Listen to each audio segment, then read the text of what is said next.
E aí, pessoal, tudo bem? Eu sou Diego Freitas. Mais um vídeo importante aí para o nosso canal sobre o poder, né, e a história do seu crescimento. Eu vou falar sobre um conceito que é fundamental para a gente entender a sociedade, né, entender a história da humanidade, entender por que tão poucas pessoas conseguem, né, se impor em cima da grande maioria, né? Cada vez mais a gente tem um número menor de pessoas comandando, né, um número maior de pessoas, e a gente vê esse número absolutamente maior de pessoas cada vez mais obediente, né, mesmo sem perceber. Esse é uma das grandes sacadas do poder, e que eu vou destrinchar como isso se deu ao longo da história, né? Eu vou tentar resumir o livro do Bertrand Juvenel, né, que é um livro quase 500 páginas ou mais de 500 páginas. Então, assim, não é um simples. Eu vou tentar resumir com alguns slides aqui, trazer os pontos principais. Em algumas coisas eu vou resumir demais, não sei se vai ficar tão simples a compreensão ou vai parecer muito simples, mas é porque parte de um resumo. Quem quiser se informar melhor pode buscar no livro, né? Mas antes de entrar no livro especificamente, eu vou trazer alguns conceitos do professor Olavo de Carvalho, tá? Que foi justamente quem indicou o livro, e não é que eu fiz nenhum curso específico do Olavo de Carvalho sobre esse assunto, não sei nem se tem, ou se ele aborda isso em algum curso específico, mas eu fiz algumas aulas onde ele trata o tema, né? E a gente sabe da complexidade do pensamento do professor, mas eu tentei, na medida do possível, trazer um pouco do que eu consegui apreender, tá? Desses pontos, e eu acho que vai ajudar, até, tá? Dentro das minhas limitações sobre esse tema tão complexo.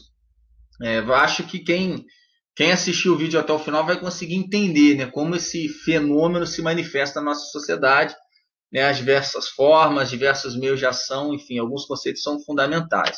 Bom, então vamos lá. Primeiro, o professor Olavo ele explica que poder é poder fazer, né? É você conseguir fazer algo, querer fazer e conseguir fazer. Quantas pessoas você consegue mobilizar para fazerem o que você quer? Enfim, está relacionado a essa capacidade de poder fazer, né? Então a gente parte do princípio que todo ser humano possui algum poder, né? Mínimo que seja, né? Mesmo o homem acamado lá, como eu coloquei ali na figura, ele pode ter assim diversos profissionais renomados, a mais alta tecnologia em função de cuidar dele, né?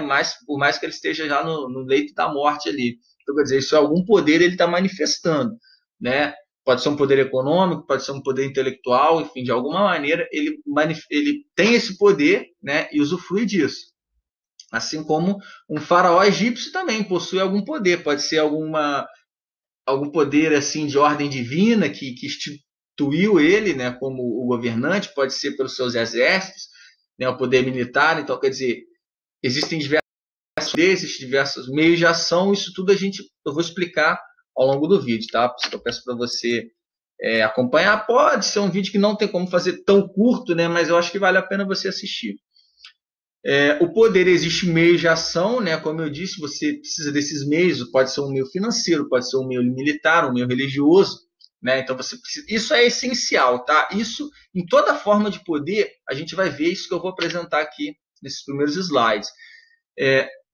O homem ele tende a buscar esse poder porque ele precisa desse poder até para sobreviver, né? A gente tende a achar até que a liberdade é uma coisa natural do homem, mas não é. Você precisa buscar, você precisa manifestar esse poder, lutar às vezes por esse poder para conseguir manifestar até mesmo a sua liberdade, né? Isso vai estar ali no campo em tensão, e você precisa, né, buscar esses meios de ação, né, até certo ponto, né, a maior parte dos homens ele busca esse poder até certo ponto, né, nem todos, a gente vê que alguns eles extrapolam um pouquinho, né, nessa busca pelo poder, mas isso tem um certo limite dos homens, né? O poder tende a descer, né, à medida que a sociedade vai se tornando mais complexa, maior número de pessoas, mais burocracia, mais tecnologia, mais meios de ação. Então, quando ele começa ali naquelas civilizações mais simples, né, mais que a gente chama de primitiva, até os dias de hoje, o poder pode ter assim oscilado em alguns momentos, mas ao contrário do que a gente imagina, a gente acredita que tem mais liberdade hoje, mas isso só mostra o tamanho do poder, né? que ele consegue, mesmo se manifestando de uma forma muito maior, eu acredito que principalmente pelo aumento dos meios de ação, na verdade, a gente tem a ilusão, a impressão de que é mais livre, e é um pouco o contrário disso. O poder ele tende a crescer, né? O poder só cresceu, tanto que ele permitiu a construção de civilizações tão complexas, né? E isso, à medida que o poder cresce, ele tende a crescer, né, para cima das pessoas, e as pessoas tendem a perder um pouco de liberdade também. Então a gente, né, um dos pontos que eu vou explicar é essa tensão entre a liberdade e o poder, né? E um homem ele tende a ter o poder sobre outros homens, né? Por isso que eu falo, a gente tem a impressão que teve um aumento da liberdade, mas na verdade o que cresceu foi o poder do homem sobre o homem. Se você puder imaginar o que nas tribos primitivas, o que um homem poderia fazer contra os outros, era um poder muito limitado, né? No máximo ele poderia ameaçar matar, ameaçar bater, mas ele correria o risco grande de, em vez dele matar, ele acabar morrendo, né?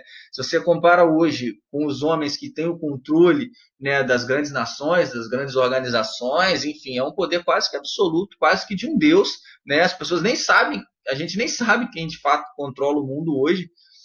E essas pessoas elas têm um poder assim, através, por exemplo, da educação, da tecnologia, de controlar, de saber o que cada ser humano está pensando, o que ele está, né, assim, sobre o que você acessa no seu computador, enfim, é um poder realmente assim inimaginável há alguns séculos atrás, né, os maiores tiranos da história nunca imaginaram ter um poder tão grande assim de controle, né, a ponto de esse poder ser quase invisível e essa obediência ser cada vez maior, justamente por isso, né? Quanto mais imperceptível é a manifestação desse poder, maior justamente acaba sendo a influência do poder. E é esse poder que ele está na essência da sociedade, da civilização, né? Faz parte. Então, se não fosse o poder, talvez as civilizações, né, não tinham essa capacidade de se envolver que tem hoje, né? Então, eu não estou fazendo uma crítica ao poder aqui, por mais que vai parecer, em alguns momentos eu faça, mas de uma maneira geral, isso faz parte da estrutura da sociedade. E eu acredito até que seria muito difícil a gente imaginar uma sociedade humana sem essa diferenciação de poder de homens, né? Essa organização, a gente vai ver que ela faz parte, a gente inclusive buscou isso para nossa segurança. Isso eu vou desenvolvendo ao longo do vídeo, né? Então vamos falar um pouco sobre as formas de poder, no sentido assim, algumas coisas que aquilo que eu falei, que sempre se manifestam, né, no poder ao longo da história. Basicamente, você tem 3 tipos de poder, que é um poder militar, o poder econômico e o poder intelectual, né? O militar é o poder de armas, né? Às vezes você pode achar que você é rico, que você tem doutorado, e isso te dá muito poder, mas se você encontrar ali um cracudo com uma faca e você tiver sem nenhuma arma, esse cracudo ele exerce poder sobre você. Então, o poder militar ele acaba sendo um poder que se sobressai em última análise. Mas também sob certo aspecto, está sob tensão, porque você pode ter um poder intelectual sobre o poder militar e, no fundo, você acaba manifestando esse poder. Você pode convencer, né, negociar com o cracudo e você manifestar o poder sobre ele. Mas, de uma maneira mais imediata, o poder militar ele acaba exercendo uma influência mais direta, né, mais rápida, vamos dizer assim. Essas palavras elas limitam um pouco a compreensão, mas espero que você utilize um pouco a imaginação para entender o que eu estou querendo dizer. O poder intelectual, ao contrário, é um poder mais de longo prazo. Você, através do poder intelectual, você controla a cosmovisão, as possibilidades de ação, assim, né, os meios de agir, os objetivos, as metas, né, as leis, enfim, tudo isso faz parte do poder intelectual. Lógico que é um poder de longo prazo, né? Tem aquela frase até que diz assim: nós vivemos conceitos de homens que já morreram, né? Então, quer dizer, homens que já morreram no passado, intelectuais do passado, hoje criaram conceitos que, né, que a gente manifesta aqui, que a gente conversa sobre e que faz a gente pensar em cima desse, pensar e uma vez pensando agir em cima desses conceitos, sem até a gente saber, né? Então o poder intelectual ele tem até uma magnitude até maior sob certo aspecto que o poder militar, mas ele não se manifesta de uma forma tão direta, a maior parte das vezes ele se manifesta no longo prazo, né? E você tem também o poder econômico, que é um poder que surge, né, ao longo da história, Mas que ele se prevalece muito pela diferença, né? Você precisa ter uma escassez econômica do outro lado para você conseguir manifestar esse poder, né? Por isso que às vezes a gente parece absurdo você imaginar que uma classe de governantes queira que que a população seja mais pobre, isso para mim há pouco tempo era inimaginável, né? Mas hoje, conhecendo um pouco mais a história, isso é muito comum, justamente por causa disso, porque você consegue ter um poder maior em cima de pessoas miseráveis, né? Pessoas que não têm o que comer, você exerce um poder muito grande em cima dessas pessoas com muito pouco. É muito mais fácil você controlar esse tipo de pessoa do que, de fato, você ter pessoas economicamente sustentáveis. As suas formas de domínio, de controle dessa população é muito mais complexo, é muito mais difícil. Aí sim você talvez vai precisar de um poder militar, né? Se essa pessoa está passando fome, né, com muito pouco você consegue controlar essa pessoa. Você tem também os meios de ação, é aquilo, né? A gente tende a pensar muito assim, o Brasil fez isso, os Estados Unidos fez aquilo, né? Na verdade, não existe o Brasil nem os Estados Unidos, né? Isso faz parte de conceitos, né, abstratos, né, até formados a partir do poder intelectual, que faz você pensar assim. A gente até explica, talvez eu até utilize desse termo, para explicar melhor, né? Isso é comum, você utilizar isso para explicar melhor, mas no fundo você sabe que são pessoas que estão no controle, né, das nações em dados momentos, que pensaram em agir daquela forma, né? E não assim o Brasil. Então, quer dizer, essas pessoas que estão no poder, elas precisam de meios de ação, elas precisam de poder fazer, né? Para comprar um carro, você precisa do quê? Do dinheiro, né? Então, o meio de ação para você poder ter o carro que você quer é o dinheiro, né? Então, você precisa desses meios de ação para manifestar o poder. Hoje a gente tem coloco principalmente a ciência, né, e a educação. Você pode entender da mesma forma, né, através da tecnologia.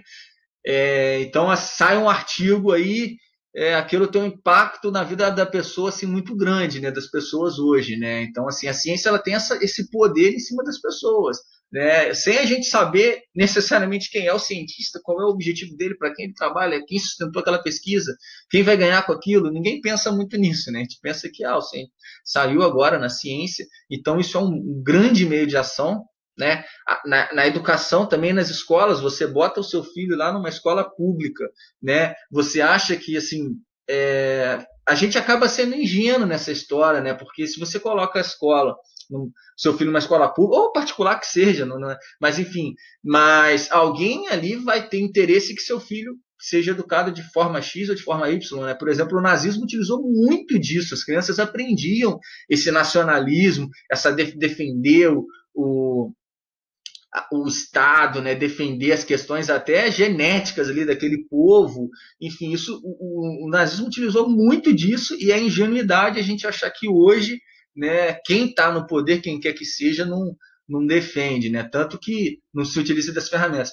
Tanto que a gente criou agora no Brasil um momento onde determinado viés ideológico é muito valorizado. É como se só tivesse você recortou um pequeno período histórico ali, um pequeno viés ideológico, e só aquilo vale, só aquilo é importante, né? Você tem uma vasta gama de intelectuais ao longo da história, com diferentes pensamentos, com diferentes visões de mundo, enfim, onde faz parte justamente essa contradição e essa tensão entre essas ideias para você formar a sua. De fato, aí sim você vai ter algum tipo de liberdade, mas isso foi muito ocultado, e a gente, né, para quem conhece um pouco de educação, você tem um viés ideológico ali, marxista, né, da escola de Frankfurt, assim, um pequeno recorte da história da ciência, da história da epistemologia, que é super valorizado, né? E todo o resto é julgado a partir desse olhar, né? Então, quer dizer, então parece que aquilo é muito melhor. Não é questão que é muito melhor, é só uma oposição entre tantas outras.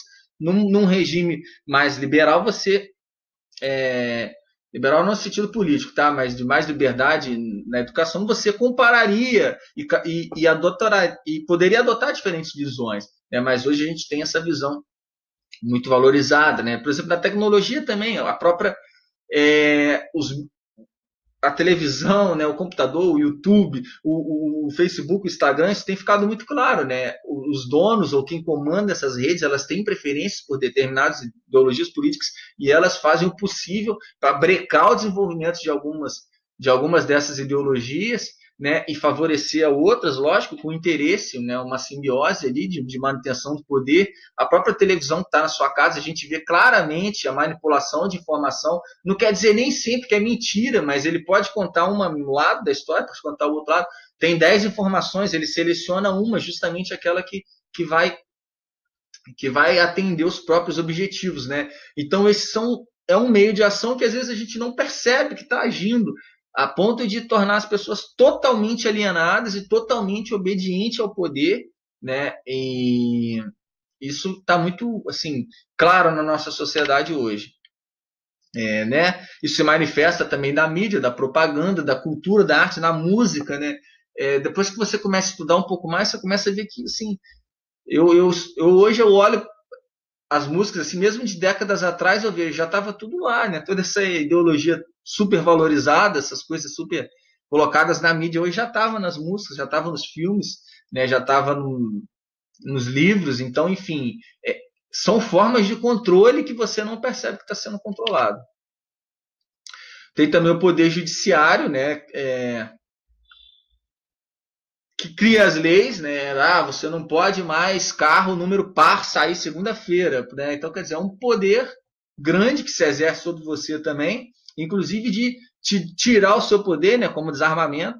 Quer dizer, só eu posso ter o poder, você não pode. Então, quer dizer, não estou querendo dizer que está certo ou está errado, tá, pessoal? Mas assim, é como acontece. O poder tem todos esses meios de ação hoje. Né? E como eu falei, esse poder precisa desses agentes, né, para ter essa ação histórica, e ele se manifesta principalmente através das famílias dinásticas, né? Por isso que uma coisa que eu sempre falo, família é a primeira unidade de poder. Se você acha que vai brigar com a sua família, que isso vai ser bom para você, enfim, lógico que a gente cada um tem seus problemas, mas você se enfraquece muito e você fica quase que totalmente dependente do Estado. Né? Então a gente vê hoje uma desvalorização da família, mas a sua família, de quem está no poder, eles fazem questão de manter as dele porque eles sabem que isso é manutenção de poder. Né? Para agir historicamente. Opa, posso ir rapidinho aqui que eu dei uma engasgada? Para agir historicamente ao longo do tempo, você precisa que alguém continue a sua história. Né? A vida do homem é curta, vamos botar 80 anos. Então, se você começar uma ação, daqui a 80 anos ela vai acabar. Né? Então, quer dizer, para essa ação continuar, ela precisa de alguém que continue. E é por isso que você precisa desses grupos, né, de agentes históricos para se dar ação. E normalmente a gente não consegue perceber em vida a manifestação desses poderes. Por quê? Porque isso perpassa a vida de um ser humano. A vida de um ser humano é muito curta, né, se você pensa no processo histórico. Então, essas ações elas começam, às vezes, 2, 3 séculos para trás para funcionar hoje, né? E o que vai funcionar daqui a 2, 3 séculos está começando agora. Então a gente não percebe essas forças agindo, né? Justamente por isso que elas se manifestam nesses grupos. Né? Você tem as famílias ginásticas, sociedades secretas, as religiões, os partidos. Né? Então você precisa desses agentes que se organizem em grupo para manifestar esse poder ao longo da história. Então você tem as disputas pelo poder, né? Geralmente começa lá na família, né? Eu vou explicar uma das primeiras formas de organização, né? Para a ordem e para a segurança, passa pelo poder religioso, né? Pelo poder aristocrata e grupos políticos, né? Basicamente esses poderes eles coexistem, né? Na sociedade, ora em aliança, sempre em guerra, sempre tem uma disputa, né? Eles podem se aliar um ao outro ali em dado momento para se autofavorecer, mas daqui a pouco lá na frente, se um cresce demais, o outro tenta derrubar. Tem sempre essa disputa, né? Em momentos históricos diferentes. Basicamente o grupo familiar ele tinha mais poder, né? Foi perdendo, depois o religioso, o aristocrata, e hoje os grupos políticos eles acabam tendo mais poder, né? Mas, assim, isso não é uma coisa fixa, né? Isso é uma coisa que está sempre em disputa. Né? E Aristóteles dizia, né, que o homem é naturalmente um escravo. Né? Então, quer dizer, talvez tenha um pouco a ver com isso, né? Ele tem um pouco dessa dependência dessa ordem, né? E de seguir essa soberania, né? O homem, porque isso acaba trazendo segurança, né? Mais conforto, segurança, enfim, tem os benefícios do poder também. Acho que eu vou falar isso em algum momento do vídeo, né? Mas senão a gente não se submeteria ao poder. Mas o homem tem um pouco dessa tendência até como instinto de sobrevivência, de buscar, de aceitar também, né? De obedecer. Então, o progresso do poder é o progresso da guerra, né? Uma das principais coisas aí que contribuíram para o avanço do poder foi a guerra. Agora eu vou explicar um esquema bem simples que eu fiz, bem resumido. Eu fiquei até muita dúvida de fazer, como é que eu encaixaria, mas para a gente entender como o poder ele é cíclico, né? Ao mesmo tempo que ele vai crescendo, ele estimula o próprio crescimento, assim, é uma coisa, por isso que ele só cresceu ao longo da história, né? O homem entende essa necessidade da ordem, de se organizar, né? Acaba gerando poder, e segurança, mas isso também acaba levando à ganância. O homem quer ter melhores condições, quer ter mais riqueza, né? Então isso leva o homem à guerra, e aí de fato ele acumula riqueza, acumula propriedades, animais, né? Enfim, mas em contrapartida isso também acaba gerando mortes, né?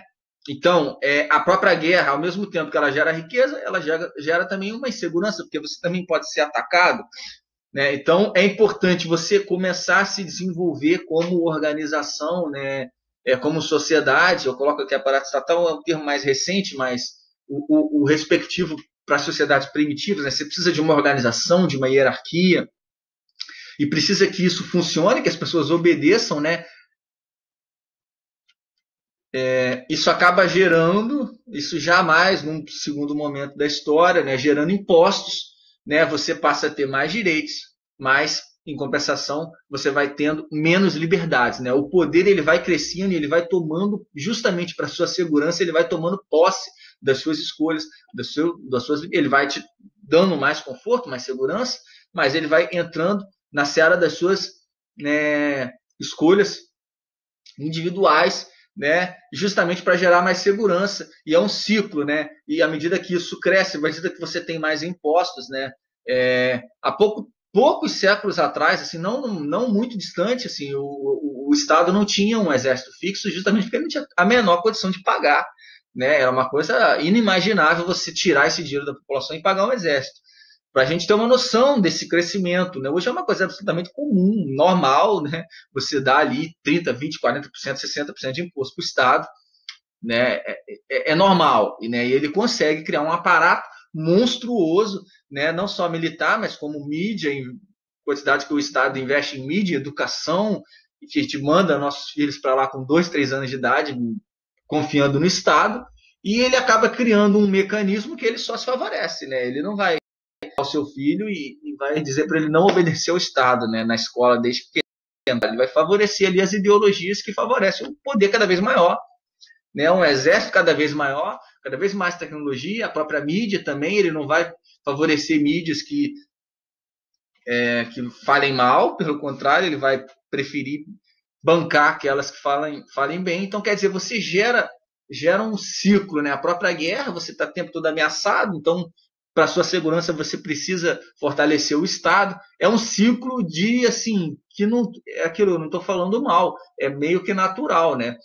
O próprio livro do Apocalipse, ele prevê um pouco, né, dessa situação cada vez mais, assim, não que ele diga, mas você consegue entender que ele fala que no final a gente fala do governo do anticristo, né, que vai ser um governo absoluto, na mentira, né, governado através do medo, enfim, tem tudo a ver com esse crescimento do poder. Realmente, se a gente olha para o futuro, não sei se tão distante assim, a gente vê que esse crescimento do poder que tende a se manter, né, ele vai chegar a esse poder absoluto mais cedo ou mais tarde, né? E aí, por outro lado, o enfraquecimento do poder leva ao caos. Imagina se as pessoas parem de obedecer as leis de uma hora para outra, os sinais de trânsito, enfim, é o caos, né? Então, quer dizer, é inimaginável. O poder, ele, à medida que ele cresce, ele vai tornando as pessoas dependentes também de uma situação. A estrutura da sociedade cresce e a estrutura da sociedade precisa também desse poder, né? né? Por isso que Platão já dizia toda a democracia tende à tirania, né? Talvez por essa necessidade do poder de crescer desordenadamente. Bom, agora eu vou explicar, né, historicamente, brevemente, como isso aconteceu, bem breve, tá, pessoal? Vou simplificar alguns aspectos complexos, mas para o vídeo já está até longo, para não continuar, para não alongar demais, né? Aristóteles já dizia que a família era a sociedade natural, né? Enfim, e parte disso, de fato, o homem ele existe no grupo, né? Ele precisa disso, né, para se defender, um ambiente hostil, ele precisa dessa ordem, senão provavelmente ele não vai sobreviver, né? Até porque a gente precisa reproduzir, precisa pelo menos de dois, né? Aí tem o filho, já são três, então quer dizer, é basicamente uma coisa natural do ser humano. Muita gente, né, ao longo dos últimos séculos, né, fala, família, não sei o que, do poder, do patriarcado, né, como uma coisa absurda de manifestação do poder, mas muito pelo contrário. Você, no começo, lá nas sociedades primitivas, você tinha outras manifestações de família, como as avunculares, né, onde as pessoas não associavam normalmente o filho ao pai, né, porque associavam mais à mãe, e muitas vezes o cuidado da criança ficava com a mãe e o irmão da mãe, né, o pai ou não, as pessoas não faziam essa associação ou não davam tanto valor, né? Então o patriarcado ele foi uma forma de família que acabou florescendo e se desenvolvendo, né? Porque justamente pela própria organização que permitia isso, né? Porque o pai ele tende a proteger a mulher, tende a proteger os filhos, né? E ele tende a educar os filhos, né? Então quer dizer, quando você forma uma sociedade a partir do patriarcado, ela tendeu a se desenvolver mais do que as outras, à medida que as outras foram se extinguindo, né? Então a gente tende a imaginar que só houve um modelo de sociedade que ela foi desenvolvendo, como contam, né, alguns autores história, alguns autores, né? Mas não foi não foi tanto assim, né? Você já foi observado diferentes modelos de família, diferentes modelos de sociedade. A diferença é que algumas não tão bem articuladas acabaram extinguindo, né? E outras mais bem articuladas, como foi a família patriarcal ou do patriarcado, quando você consegue organizar essa família, consegue criar uma hierarquia, isso vai te favorecer, inclusive nas guerras, né, a formação da aristocracia. Hoje a gente olha para trás, com um Estado tudo organizado, cheio de lei, a gente acha que o poder da aristocracia era uma coisa absurda, mas não. Era importante a gente entender que há alguns séculos ou milênios atrás, a sociedade inteira era formada em função da guerra. A qualquer momento você poderia ser invadido, né? Tanto que as pessoas prezavam muito pela vida do rei, porque quando o rei morresse, era um momento que a sociedade ficava frágil e era muito comum as tribos rivais ou os grupos rivais planejar ataques quando o rei morria, porque ele sabia que quando o rei morresse, aquela unidade se perdia, aquela hierarquia desmontava. Então você ia pegar uma sociedade fragilizada. Ia várias pessoas querer diferente puxar o poder para si, ou as pessoas não iam obedecer tanto o filho do rei jovem. Então, quer dizer, era um momento de fragilidade. Então, você ter essa aristocracia, essas pessoas que organizam a sociedade, que organizam inclusive em função da guerra e que defendem essa sociedade, que buscam conquistas, buscam riquezas, isso era fundamental para a sobrevivência da sociedade, né? Então, automaticamente, uma sociedade organizada para a guerra, essas pessoas que estavam no comando da guerra e que estavam inclusive na linha de frente, né? Essas pessoas elas tinham que ter né, alguma autonomia maior para organizar e se defender e conquistar também, né? Enfim, questões muito complexas, né? Porque hoje a gente vive uma sociedade, uma organização muito diferente, então é difícil eu explicar tão rápido assim, mas isso não se deu de uma maneira arbitrária, né? Isso foi importante e num momento, né, histórico, inclusive os próprios estados modernos se formaram em função da aristocracia, da segurança que certos grupos de aristocratas deram, né? As pessoas, e as pessoas meio que a sociedade se desenvolvia em torno dessa segurança proporcionada pela aristocracia. Lógico, à medida que a sociedade vai aumentando essas normas, essa complexidade vai aumentando, essa burocracia, né? E o Estado precisa se expandir a tal ponto que a aristocracia passa a não ser mais importante. Mas em algum momento ela foi importante, né? Nesse primeiro momento, a sabedoria, né, principalmente os anciões, né, você tinha os líderes até religiosos, eles eram muito importantes. Por quê? Porque eles concentravam os valores, as normas, os costumes, né, a magia. Tudo isso eram coisas que funcionavam, que precisavam ser passadas de geração em geração para que as sociedades continuassem, né? Para que assim isso não se perdesse. E assim, daquele jeito deu certo. Então a gente precisa continuar fazendo o que deu certo, né? O infortúnio precisava ser prevenido. Não adianta você querer toda hora inventar algo novo, o risco daquilo dar errado, né? A gente desaprendeu isso, infelizmente. Se ficar mudando demais, o risco de dar errado é muito grande, né? Então a moral basicamente fazia os costumes que eram as leis. Então as leis, os direitos, nas normas, elas partiam do costume, daquilo que era feito, daquilo que todo mundo sabia, né? Isso era valorizado. Isso é uma coisa que mudou muito na sociedade, né? A gente vai ver, vou mostrar que o costume é ponto-chave, né, na manutenção, inclusive, da sua liberdade, dos seus direitos, né, em última análise, porque se tem alguém com o poder de ficar trocando esses costumes, ela tem o poder de trocar tudo, né, tem um poder absoluto sobre você.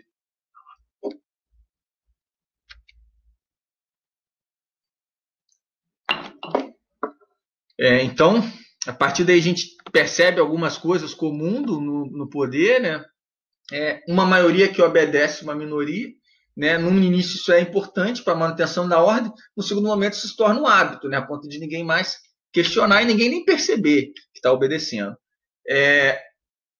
Você tende a entregar sua liberdade, né, para essa minoria que vai organizar e em troca da sua segurança. Isso acaba gerando um conforto. Você não precisa tomar tantas decisões, você não precisa estar de frente, você passa essa responsabilidade. O homem tende a essa vida mais confortável, né, de buscar isso. O poder ele organiza a sociedade, né? Como eu disse, o meio externo ele é hostil, né? Então assim, o poder ele simplifica tudo, ele torna tudo mais simples. Você consegue dar uma ordem à sociedade, né? Então fica tudo mais simples, fica tudo mais fácil, vamos dizer assim, né? Então o poder tem 3 características: a força, né? Que inclusive para te proteger, para te organizar, né? A legitimidade, ele precisa de retornar alguma coisa, né? Então ele precisa, não é nem isso que eu queria dizer, não, desculpa. Ele precisa de uma explicação, né? De uma metafísica, de uma historinha para justificar, né? Por isso que surge muito a questão da magia, a questão dos mitos, das lendas, das crenças. Isso justificam porque você está obedecendo uma força. Então, por que eu vou obedecer? Então você precisa dessa legitimidade e a benevolência, sim, né? Em última análise, o poder ele também precisa te retornar alguma coisa, precisa te dar algum benefício. No início era a segurança, né? Ainda hoje, isso é muito explorado, né? Se abala a segurança do indivíduo, ele recorre ao poder, né? Ele dá toda a liberdade possível para poder fazer o que quiser. Então, o poder ele tem essas 3 características.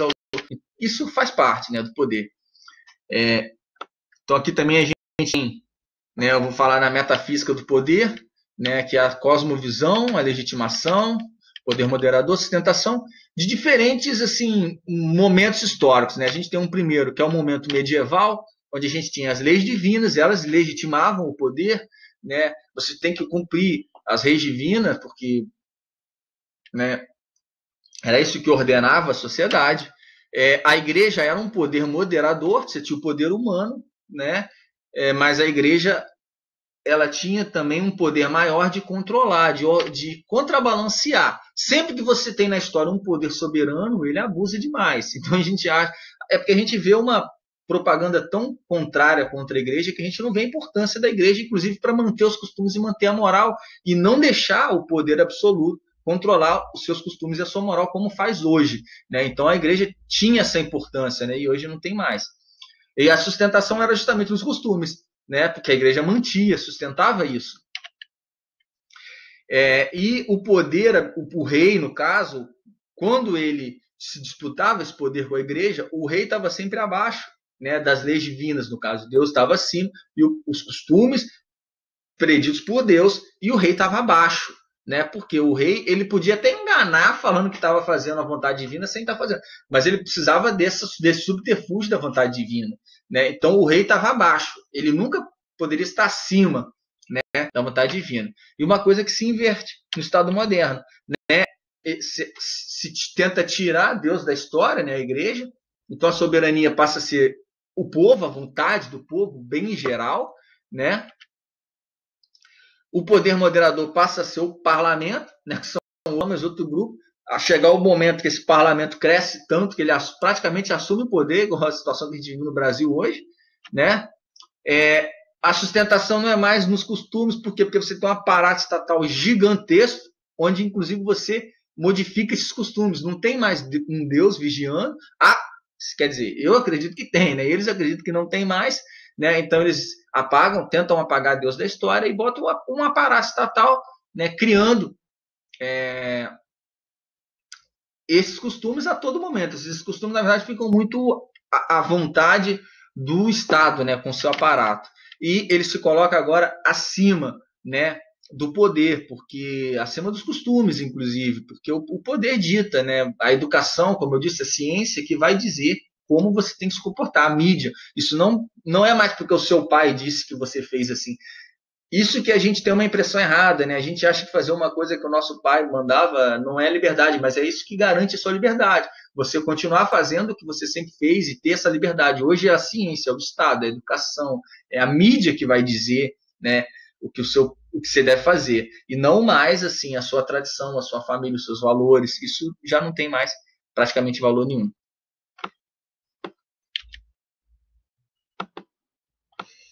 Então, a gente entra agora no poder na modernidade, né, pessoal? Como ele se manifesta hoje na modernidade. Como eu disse, como anunciei já no slide anterior, o governo se sobrepõe aos costumes, né? A noção de progresso da tecnologia, ela dissolve os alicerces que eram importantes, né? Que era a manutenção dos valores, da tradição. A sociedade funcionava por causa em cima dessa manutenção desses valores.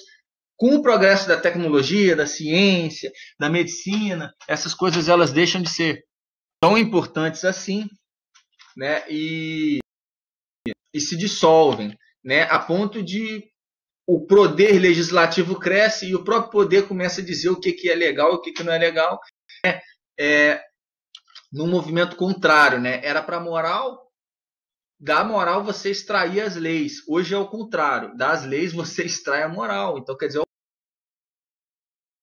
como se você estivesse assumindo o poder. Né? O aparato estatal ganha vida, ele começa a criar as legitimidades, aquilo que eu falei, da escola, da ciência. Né? O capital se constrói como um poder.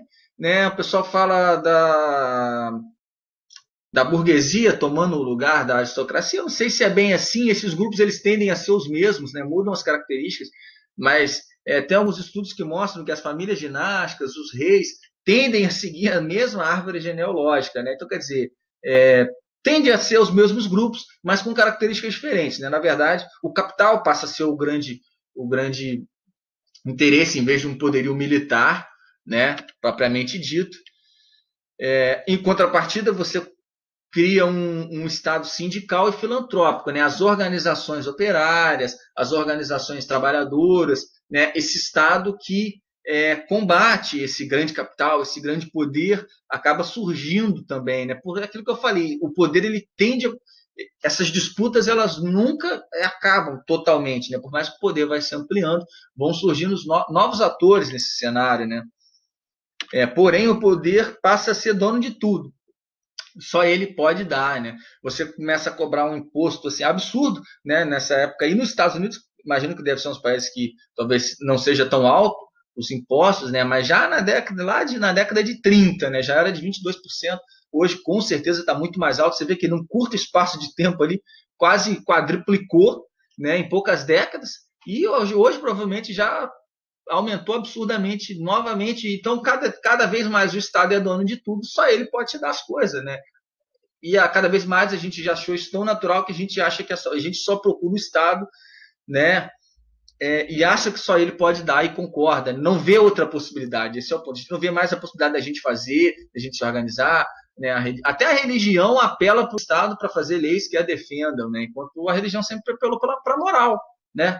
As pessoas não fazem por quê? Porque a religião, né, o líder religioso, ele dizia para não fazer, era o suficiente, não precisava do Estado criar uma lei. Hoje em dia, a gente espera isso do Estado, ou seja, o poder só cresce. né? A ponto do o Estado ele encarna a nação, né? O poder encarna a nação. O Estado é a nação, né?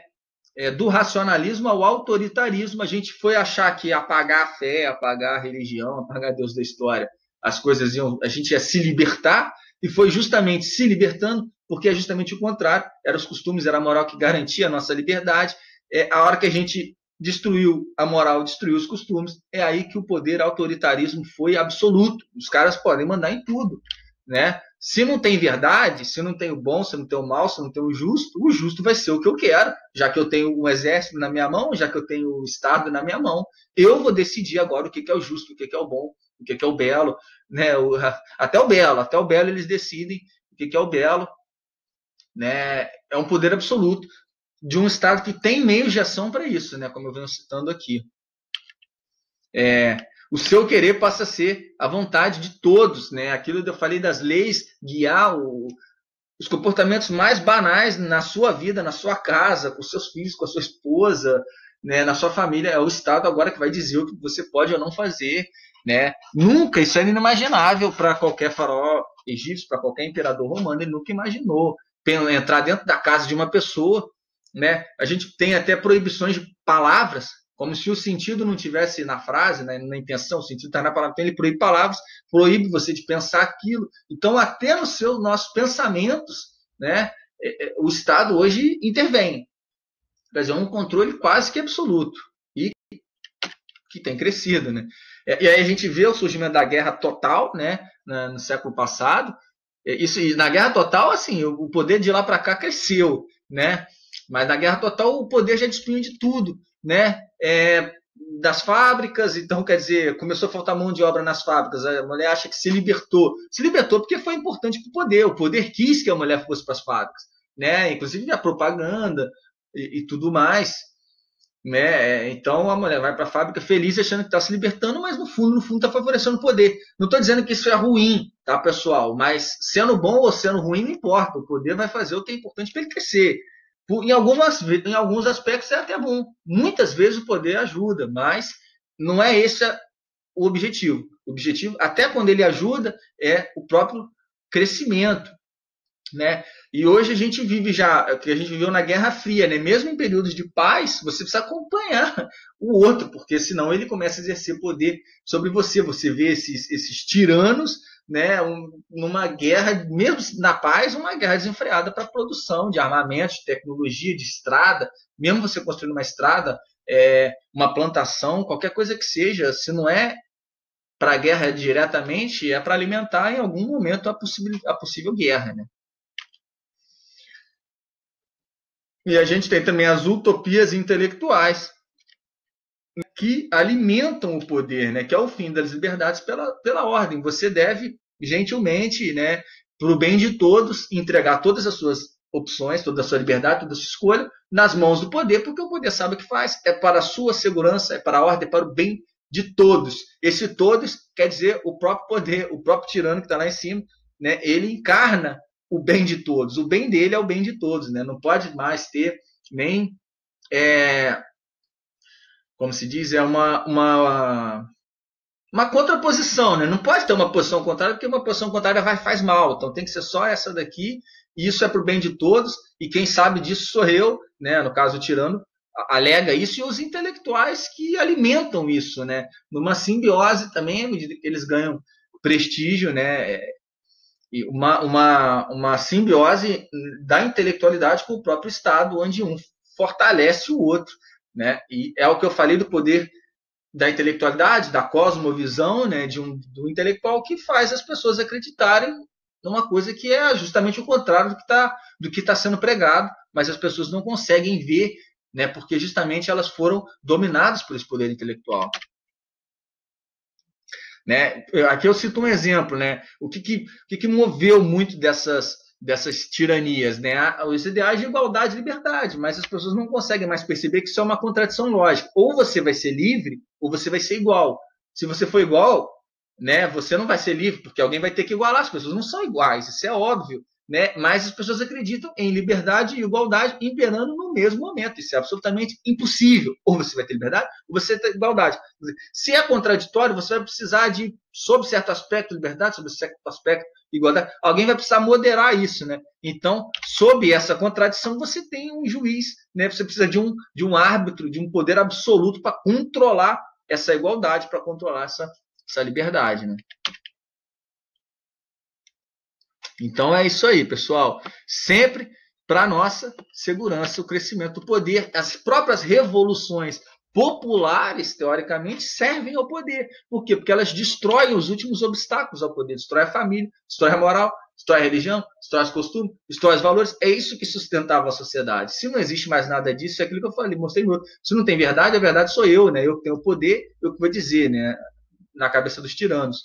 Então eles passam a ter o poder absoluto, né? E não pode haver nenhuma contraposição à vontade popular. Como eles encarnam a vontade popular, nada pode ser contra eles. Eles são a própria vontade popular, nem o próprio povo, né? Eles encarnam melhor a vontade popular que o próprio povo, né? Isso legitimado por intelectuais.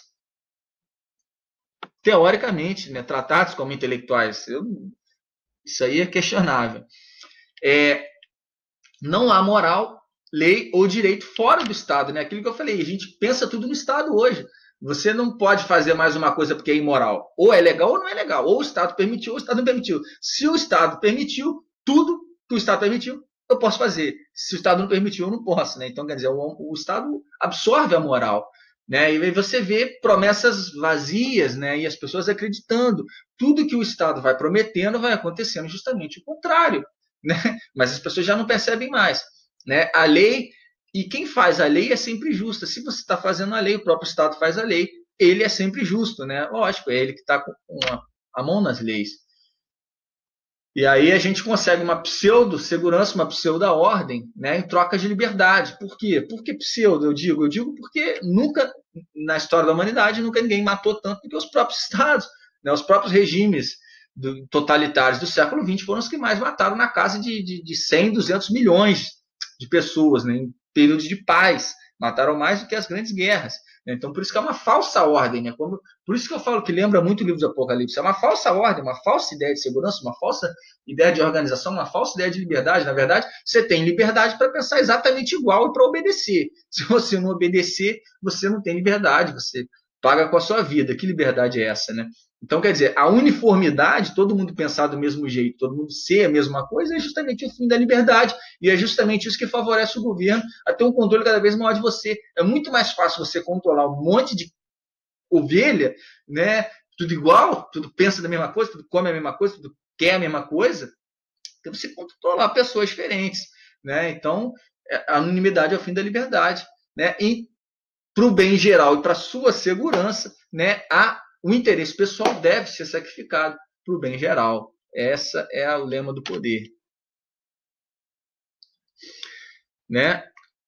E a gente vê hoje, né, nessa suposta crise que a gente vive, a pessoa perde até o direito de trabalhar. O Estado coibindo as pessoas. Não há o que faltou a gente perceber, né, principalmente a partir do crescimento dessas teorias, né, desses intelectuais, que não há moral em si, não há direito em si. Quando a gente apagou Deus, apagou os costumes, apagou a religião, apagou a moral, não há bom em si. Existe o bom do Hitler, achava que ele era bom, Stalin também achava, Osama Bin Laden também achava que ele era bom, Madre Teresa de Calcutá também achava, São Tomás de Aquino também achava. Então, quer dizer, mas cada uma noção de bom é totalmente diferente da outra, dessas que eu citei. Então, não existe bom em si. Esse bom precisa de um parâmetro. Precisava de Deus para sustentar essa ordem e sustentar essa moral. Mesmo por pior que o cara seja, ele pode se achar bom, que ele tem o direito de fazer tudo, ele tem o direito de te matar, o direito de te roubar. As pessoas podem achar isso. Então, quer dizer, não existe direito em si, né? A racionalidade, cada um vai usar uma racionalidade diferente e vai defender os próprios direitos. É isso que acontece. Por isso que a gente precisa de um fundamento, né? Que eram os costumes. Sem o costume não tem ordem. O costume mantinha a ordem. Hoje não é mais costume, é um poder absoluto. Um poder autoritário que determina qual é a ordem, né? Aquilo que eu disse, não é a moral que faz a lei, e não a lei que faz a moral, mas a gente vive hoje o contrário, a lei faz a moral. Quer dizer, você já entregou o poder, a gente né, ao longo da história, já entregou o poder absoluto na mão das sociedades. Né? O homem se tornam partidos, né? A gente já não consegue mais saber nem quem é que está no poder, que eu te falo. Às vezes tem uma figura ali na frente, mas não necessariamente já é uma organização por trás, e muitas vezes quem está no comando mesmo não aparece. O bom caráter passa a ser uma desvantagem nesse jogo político, né? Porque assim, é muito mais fácil você manipular, as pessoas percebem que os desejos elas alimentam muito mais assim essa fidelidade do que qualquer outra coisa, né? O desejo passa a mover as disputas políticas e muitas vezes você cria desejo, né? No caso o Bolsa Família. Ninguém tinha o desejo de receber o Bolsa Família, mas a partir do momento que você cria o Bolsa Família, as pessoas vão querer o Bolsa Família e vão exigir o Bolsa Família. Então, você cria, os partidos criam os ideais, criam os desejos e a partir dali surgem as pessoas que vão seguir, né? E às vezes não é nem a maioria, e conta muito também o fato de não ser necessariamente a maioria, mas o quanto esse grupo tem a capacidade de pressionar, de se organizar, né, e de fazer barulho nas disputas de poder. Né? Então a gente tinha a moral, né, desceu para a razão, desceu por quê? Porque a razão ela é volátil, pode ser a razão minha, pode ser a razão sua, pode ser a razão de Hitler, a razão de Stalin, então, a razão de quem? Né? Isso é muito subjetivo, a razão é um edifício sólido, mas que flutua no ar. Ela precisa de uma base, né? Essa base, para mim, é Deus, né? Eu acho que deveria continuar sendo, mas, enfim, hoje ela flutua no ar.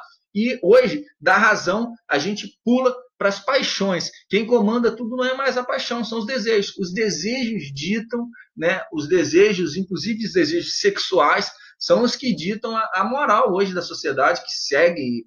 A sociedade se organiza isso. Você vê, cada vez mais eu vejo assim, como a sensualidade, a sexualidade está absolutamente tudo. Todas as propagandas, todos os perfis, todos os grupos, não tem nada fora disso. Né? É como se a gente voltasse lá aos tempos mais primitivos mesmo, os desejos mais primitivos, mais carnais. Né? Depois de subir tanto lá a razão com Sócrates, Platão, Aristóteles, né? A gente está descendo a ladeira de novo. Né? Então, esses novos costumes baseados nos desejos, eles são muito passageiros, efêmeros, arbitrários, né? Você controla muito fácil um desejo. Aquilo como exemplo que eu dei do Bolsa Família, pode ser um desejo sexual, pode ser um desejo de qualquer outra coisa, enfim. São desejos muito efêmeros e muito fáceis de serem controlados quando você tem todo um aparato científico, né? Escolas, mídia, cultura, arte, né? Né? A arte aí, ó, que eu coloco aí, ó, né? Isso para muita gente isso é uma arte, né? Tem exposições, então quer dizer, isso começa a virar a arte. Por isso que a gente vê nos últimos séculos como a literatura baixou de nível, como a música baixou de nível, né? Enfim, o teatro, os filmes e tudo mais, a filosofia vem baixando, apesar da gente já ter um movimento já buscando essa revalorização do passado, enfim, mas de uma maneira geral, o que é divulgado baixou muito o nível disso, né? A gente voltando aos desejos mais primitivos. Então, quer dizer, a libertinagem, quer dizer, o prazer, a liberdade absoluta, leva, na verdade, a um autoritarismo absoluto. Você buscar a liberdade a todo custo, ela vai levar a um autoritarismo absoluto, porque todo mundo querendo a liberdade vai precisar de alguém para controlar esse todo mundo. Não tem como, é justamente você voltar à desordem absoluta anterior, né? Só que com os meios de ação que se tem hoje, você, na verdade, você tem um poder absoluto controlando isso. Né? Quanto maior é a ordem, quanto maior é o costume, quanto maior a moral, menor vai ser a necessidade de um Estado, de alguém te controlando.